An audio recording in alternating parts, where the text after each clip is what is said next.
আসসালামু আলাইকুম। কৃষি টিভির নতুন পর্বে আপনাদেরকে স্বাগত সম্মানিত ভিউয়ার্স। আজকে আমরা ছাদ আ বাগানে চাল কুমড়া চাষের বেশ কিছু গুরুত্বপূর্ণ বিষয় নিয়ে আলোচনা করব।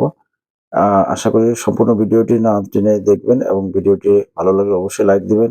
আর আপনি যদি এই চ্যানেলে নতুন হয়ে থাকেন অবশ্যই চ্যানেলটি সাবস্ক্রাইব করে বেল নোটিফিকেশন বাটনটি অন করুন।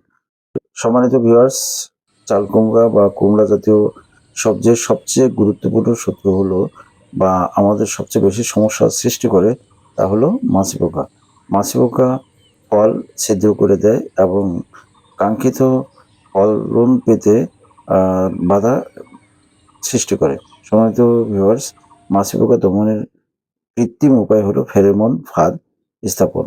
তাই আপনারা চাল কুমড়া চাষ করার ক্ষেত্রে অবশ্যই ফেরোমন ফাঁদ স্থাপন করবেন এবং ফল ছিদ্রকারী পোকা থেকে রক্ষা করবেন। তাহলে আপনি কাঙ্ক্ষিত ফলন পাবেন। সবাইকে ধন্যবাদ। ভিডিওটি ভালো লাগলে অবশ্যই লাইক দিবেন, চ্যানেলটি সাবস্ক্রাইব করবেন।